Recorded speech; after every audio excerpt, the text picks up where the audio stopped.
ဒီတိုင်းနဲ့မျိုးတွေနဲ့ပတ်သက်ပြီးလည်းဒီ55 price ရဲ့အစီအစဉ်တွေမှာဆက်စပ်ရတယ်ရှိပါတယ်ဆိုတော့အဲ့ဒါနဲ့ပတ်သက်ပြီးတော့ဒေသခံတိုင်းနဲ့လူမျိုးတွေကကျွန်တော်ခေါင်းဆောင်များကိုပြည်စုံမင်းများကိုအတွက်ဖိုက်ပေါ်ထားပါတယ်ဆရာရဲ့ဆိုတော့ကျွန်တော်ဒီမင်းမလေးတွေကိုပဲခင်ဆရာရဲ့ဒီအလုပ်ပိုင်ရဲ့တက်ရဲ့ဆရာရဲ့နာမည်တွေကိုတစ်ချက်တော့ဒီပြောပြပေးပါဆရာကျွန်တော်နာမည်ကကျော်ခိုင်ပါကျွန်တော်ကဘူးတိတော်မုန်းနေလောင်းချောင်းလာတော့ကျွန်တော်အတာကဖောက်စီအလိုအကဲကဒီသမားဟုတ်ကဲ့ဆရာဒီ55 rate ကိုရဲ့ရှင်းတာဖြစ်ပါဘူးเนาะဒီအာရကတက်တော်လေးကဒိုင်းနဲ့လူငယ်ရောက်တိုးလေးတွေကိုအဓိကပတ်ပတ်ထားပြီးတော့အတင်းကျပ်ဒီစင်ကဆူဆောင်လာတယ်ပြီးတော့ကတ်သွင်းပြီးတော့ဒီပိုက်ပေါ်ပါလာတယ်အဲ့ဒီကလေဖက်ပြီးလွှမ်းပြောင်းလာတဲ့ဒီဒိုင်းနဲ့လူမျိုးတယောက်ကိုကိုးကားပြီးတော့ပေါ်ပြထားပါပြီးတော့သူရဲ့ပါကိုတိုင်လေဒီချောက်တော်မှုတွေနဲ့တင်းကျပ်စိုက်မှုခံခိုင်းမှုတွေချင်းချောက်မှုတွေခံခဲ့ရတယ်လို့ပြောပါတယ်အဲ့ဒါကထွက်ပြေးလာတဲ့လူတယောက်ကိုကိုးကားပြီးတော့ဒီဆွဲစစ်တော့ဒါနဲ့ပတ်သက်လို့ပေါ့ဒိုင်းနဲ့လူမျိုးတွေတကယ်အဲ့လိုကြုံနေရပါလားအဲ့ဒါနဲ့ပတ်သက်ပြီးဆရာဟောကြားမှုရှိပါလားဝိမလင်းလေးချက်တော့ဖြေပေးပါဆရာဟုတ်ကဲ့အဲ့ဒါ45တိုင်းရဲ့စီရံခံတဲ့မှာပါရတဲ့လူမမဟုတ်ပါကျွန်တော်ဘူးတိတော်နောက်ပိုင်းတောင်းပိုင်းဆိုလေဆိုတော့ကျွန်တော်မေပါအနေထားဆိုရင်အတင်းအဓမ္မဆိုတော့လည်းမရှိလောကပြေခေါ်လည်းမရှိနောက်ပြီးတော့ရှုံးတော့လည်းမရှိပါပြီးတော့အလုတ်ခေါ်အလုတ်အတင်းအဓမ္မခေါ်တာလည်းမရှိပါလုံးဝကိုကျွန်တော်တာဝန်လုပ်လို့ရပါဟုတ်ကဲ့ဆရာရဲ့ကျေးဇူးပါတစ်ဆက်တည်းမှာကျွန်တော်တို့ဒီမောင်တော်ခရိုင်က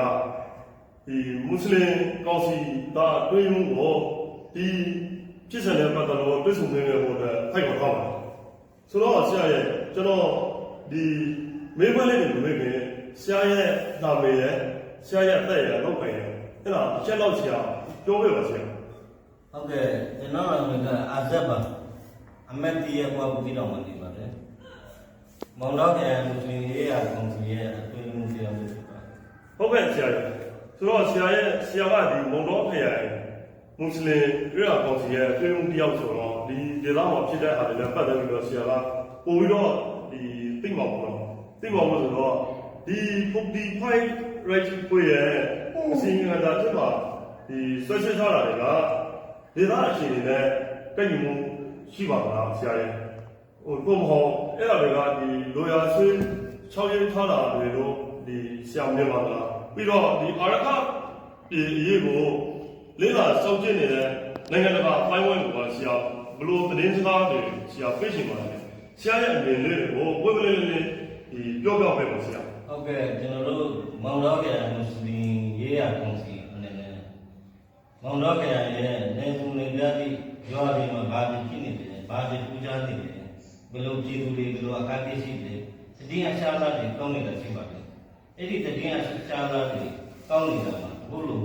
45တိုက်ကဆွတ်စစ်တဲ့အေးအကောင်အဲ့ဒီကဘာတစ်ခုမှမတွေးပါဘူးဒါအခြေအမြင့်မရှိတဲ့ဟာတွေမှာသူတို့လိုရာဆွေးပြီးတော့အဲ့လိုကြောင်းနေတာရှိပါတယ်လို့ကျွန်တော်ယူဆပါတယ်ဟုတ်ကဲ့ဆရာ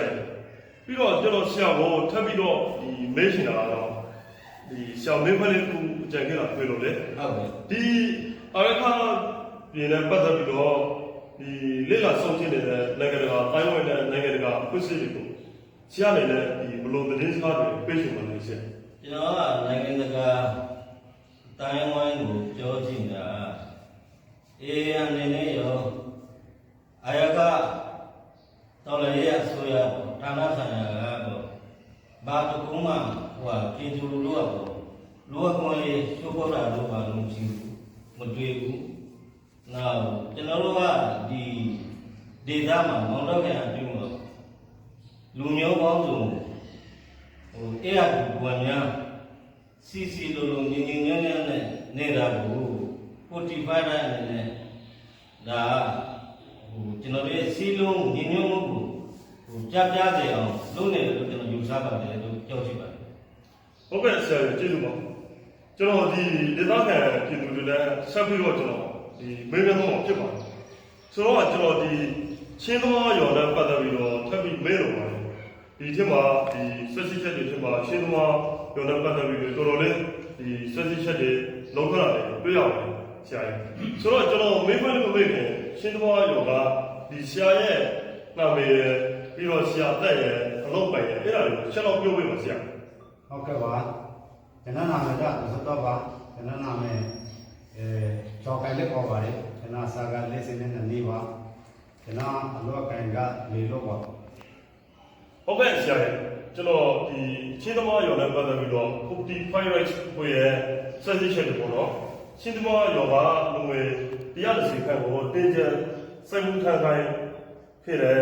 အဲ့ဒါကိုရဝတ်ထတယ်သူကိုယ်တိုင်သိရှိခဲ့တယ်လို့ပြောပါတယ်ပြီးတော့အဲ့ဒီစိုက်မှုထမ်းခံခဲ့ရတဲ့လူတွေကိုတော့ချောင်းခိုင်းတာလေမင်းချဲခိုင်းတာလေစစ်ပွဲနဲ့မသက်ဆိုင်တဲ့အလုပ်တွေကိုဒီခိုင်းစီခဲ့တယ်လို့ဆက်စစ်ထားဒါနဲ့ပတ်သက်ပြီးတော့ဆရာဘာများပြောချင်ပါလဲဆရာပွင့်လင်းလင်းလေးပြောပေးပါ ဟုတ်ကဲ့ပါကျွန်တော်ရွာကလည်း45အစင်ကလာတင်မှာဒီရွာကလုံးဝမဟုတ်ပါကျွန်တော်ရွာကနေအတားသမားကဆိုင်မွန်တဲ့ကတရားလေးအတားသမားဆေးရလည်းမရှိပါနွားရှောင်းကိုလည်းချင်းချောက်ပြီးကလုံးဝမရှိပါတမန်ရှောင်းကိုဆိုလည်းချင်းချောက်ပြီးကလုံးဝမရှိပါ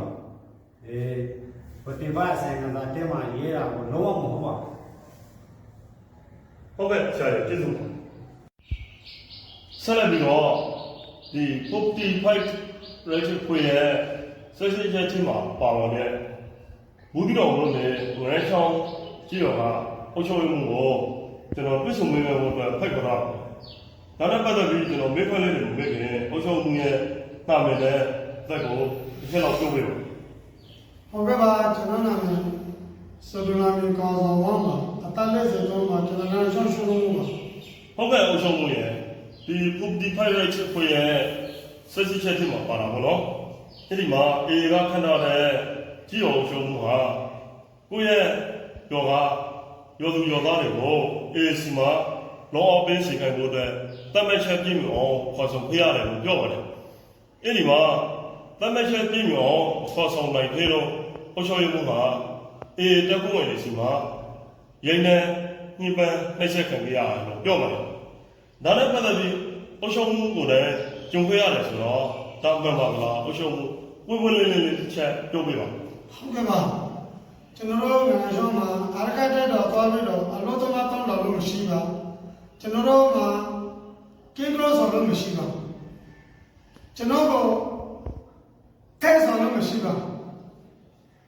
ဘာလာအပြတ်သမားတိကဘာလာတဲ့မှာလာပြီးစာတာလို့အမျိုးမျိုးကျွန်တော်တို့ကိုဒုက္ခပိစတာကိုရှိစောတာလို့မဟုတ်ပါ ဟုတ်ကဲ့အုပ်ချုပ်ကျေးဇူးပါတော့ဒီ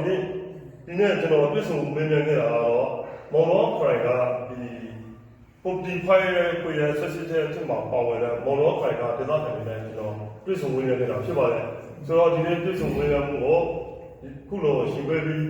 ဒီပြောကြခဲ့တဲ့ဖြေကြခဲ့တဲ့အတွက်ဆရာတော်တယောက်ကျော်စီကိုကျေးဇူးအထူးတင်ရှိပါတယ်ခင်ဗျာဒီနေ့ပြည့်စုံဝင်ရမှုကိုဒီမှာပဲပြီးဆုံးပါပြီ